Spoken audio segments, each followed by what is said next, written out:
Serial MCU yang segera tayang adalah She-Hulk, mengisahkan seorang pengacara yang mendapatkan kekuatan super setelah mengalami suatu insiden bersama Bruce Banner, mengubahnya menjadi sosok monster hijau perkasa, namun baik hati dan memutuskan untuk menegakkan keadilan.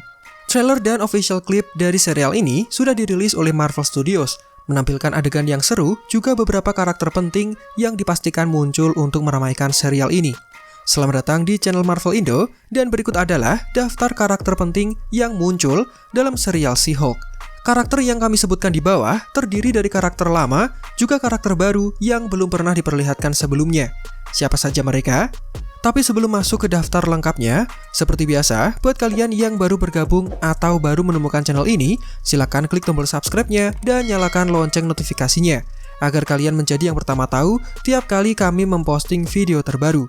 Jika sudah, berikut adalah video selengkapnya.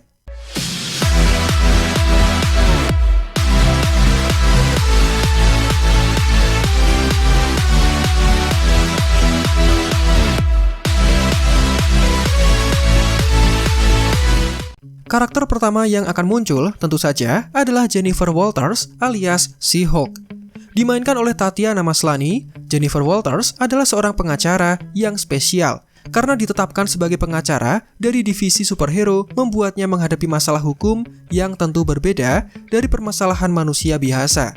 Dia menjalani kehidupan yang rumit di mana dia harus bertahan dengan pekerjaan utamanya sebagai seorang pengacara, juga harus menghadapi penjahat super sebagai sosok pahlawan super yang dikenal sebagai She-Hulk. Dalam trailer, Bruce Banner menyebut Jennifer sebagai sepupunya. Ini sekaligus menegaskan bahwa She-Hulk akan tetap berpegang pada asal-usul buku komik di mana dia adalah sepupu dari Bruce Banner. Jika melihat kisah di dalam komik, kekuatan super luar biasa yang dimilikinya berasal dari transfusi darah dari Bruce Banner yang terpaksa dilakukan dalam kondisi darurat. Darah milik Bruce tentu mengandung gamma, dan Jennifer Walters kemudian bertransformasi setelah tubuhnya bisa beradaptasi. Berbeda dengan Hulk yang semula dikisahkan seperti monster karena kesusahan ketika mengendalikan tubuhnya, She-Hulk ternyata bisa mengendalikan kekuatannya, jadi dia tetap menjadi pribadi Jennifer selama berubah menjadi sosok She-Hulk. Dan hal ini terlihat sama dengan kisah yang disampaikan dalam versi MCU.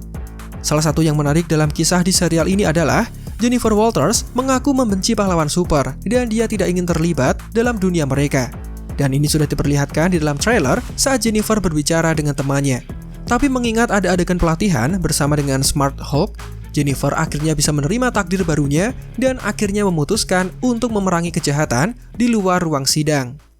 Kemudian karakter berikutnya yang dipastikan muncul adalah Smart Hulk. Kemunculan Smart Hulk dalam serial She-Hulk menimbulkan pertanyaan seputar statusnya dalam timeline MCU pada serial ini. Jika setelah Endgame, tentu tangannya sudah cedera akibat menggunakan Infinity Gauntlet, sama seperti penampakannya dalam post-credit film Shang-Chi. Sementara dalam serial ini, Smart Hulk terlihat sehat dan bugar tanpa memiliki luka pada pergelangan tangannya. Selain itu, dalam trailer dijelaskan bahwa Smart Hulk kurang lebih ditetapkan sebagai mentor atau sosok yang mengajari Jennifer bagaimana mengendalikan dan memanfaatkan kekuatan super yang dimilikinya. Karakter ini mungkin memiliki peran yang lebih signifikan dalam keseluruhan kisah serial She-Hulk yang berjumlah 9 episode. Kemudian karakter ketiga yang dipastikan muncul adalah Titania, atau kita sebut saja dengan Titania sesuai dengan lidah orang Indonesia. Setiap serial MCU pasti memiliki sosok penjahat utama yang harus dikalahkan oleh tokoh utama. Dan dalam serial She-Hulk, posisi itu dipegang oleh Titania. Sosoknya bahkan sudah pernah dimunculkan beberapa kali di dalam trailer dengan kostum yang cukup nyentrik. Berdasarkan kisah di dalam komik, Titania pada dasarnya adalah seorang gadis bertubuh kecil bernama Mary McParran. Karakter satu ini terkenal sering dibully oleh teman-teman sekolahnya. Namun, pada suatu kesempatan, dirinya bertemu dengan penjahat super, musuh dari Fantastic Four, tidak lain dan tidak bukan adalah Dr. Doom. Pertemuan ini memberinya kesempatan untuk menjadi wanita berkekuatan super. Dengan imbalan, Mary harus setuju untuk bergabung dengan pasukan penjahat yang dibentuk oleh Dr. Doom. Menggunakan teknologi alien dari Battleworld, Dr. Doom kemudian mengubah Mary menjadi sosok Titania, super villain bertubuh kekar dan kuat selayaknya She-Hulk. Titania versi live action diperankan oleh Jamila Jamil yang cukup terkenal berkat perannya dalam serial The Good Place. Dan jika di dalam trailer, Titania masih terlihat seperti wanita pada umumnya, Kami yakin Marvel Studios mungkin saja akan memberikan kejutan dengan penampakan Titania yang kekar dan mengerikan selayaknya di dalam komik. Kemudian ada karakter Abomination yang dipastikan muncul dalam serial ini. Tim Roth mengulangi perannya sebagai Abomination yang pertama kali muncul sebagai musuh utama yang harus dilawan oleh Hulk pada awal MCU terbentuk. Semua itu dikisahkan dalam film The Incredible Hulk yang rilis 2008 silam. Lebih dari 1 dekade kemudian, Marvel Studios secara mengejutkan membawanya kembali, menunjukkan Abomination melawan Wong untuk acara hiburan pertarungan dalam film Shang-Chi and the Legends of the Ten Rings. Salah satu yang membuat penampilannya cukup menarik adalah bahwa selain Jennifer Walters, Abomination adalah satu-satunya karakter yang memiliki darah Bruce Banner yang mengalir di sekujur tubuhnya. Dan hal ini sepertinya bukan menjadi masalah besar bagi Jennifer, karena di dalam trailer, dia tampak menemuinya dan bahkan mewakili Emil Blonsky serta menjadi pengacaranya. Dalam trailer, Blonsky terlihat berada dalam ruang tahanan atau penjara khusus, dan adegan ini kemudian menimbulkan pertanyaan tentang mengapa dan bagaimana Abomination bisa menjadi lawan dan rekan bagi Wong selama pertandingan kandang dalam film Shang-Chi. Apakah serial She-Hulk terjadi sebelum Avengers Endgame? Jadi Abomination mendapatkan keringanan hukum dan mungkin dibebaskan sehingga dia bisa muncul di tengah masyarakat dengan aman, dan Wong diharuskan menjadi pengasuhnya. Wah, semua akan terjawab setelah serial ini tayang. Kemudian, di urutan kelima ada Wong yang turut serta meramaikan serial ini. Setelah banyak spekulasi yang bermunculan, kembalinya Benedict Wong dalam serial She-Hulk sebagai Sorcerer Supreme akhirnya dikonfirmasi. Meskipun perannya dalam serial ini belum terungkap, ada kemungkinan bahwa kemunculannya berhubungan dengan Emil Blonsky alias Abomination.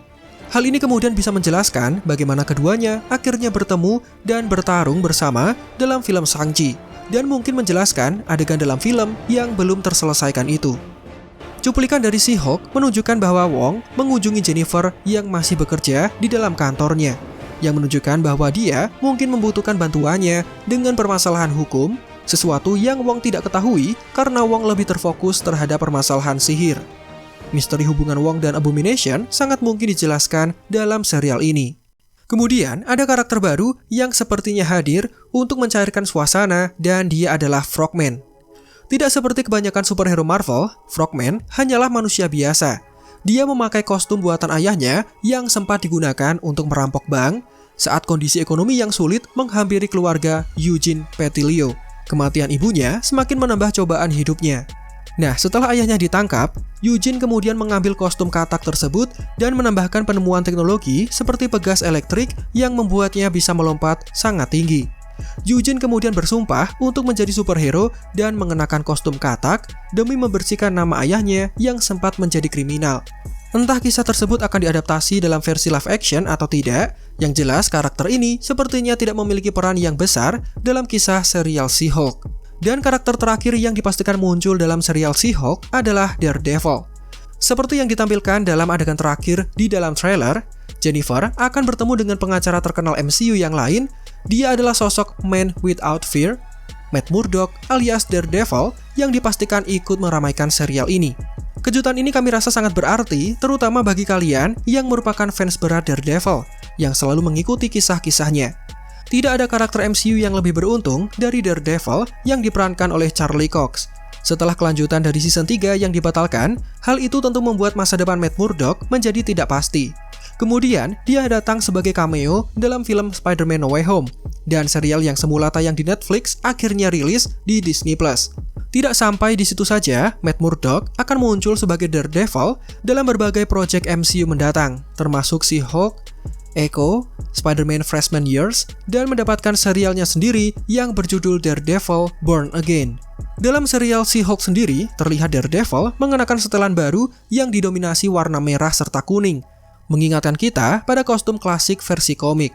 Jika dalam No Way Home, Matt Murdock hanya muncul beberapa menit, mari berharap kemunculannya dalam serial She-Hulk bisa lebih lama dan kita kembali diperlihatkan dengan adegan pertarungan cast Daredevil serta antara Matty dan Jennifer. Seharusnya mereka bisa saling bertukar pikiran terkait profesi mereka yang sama.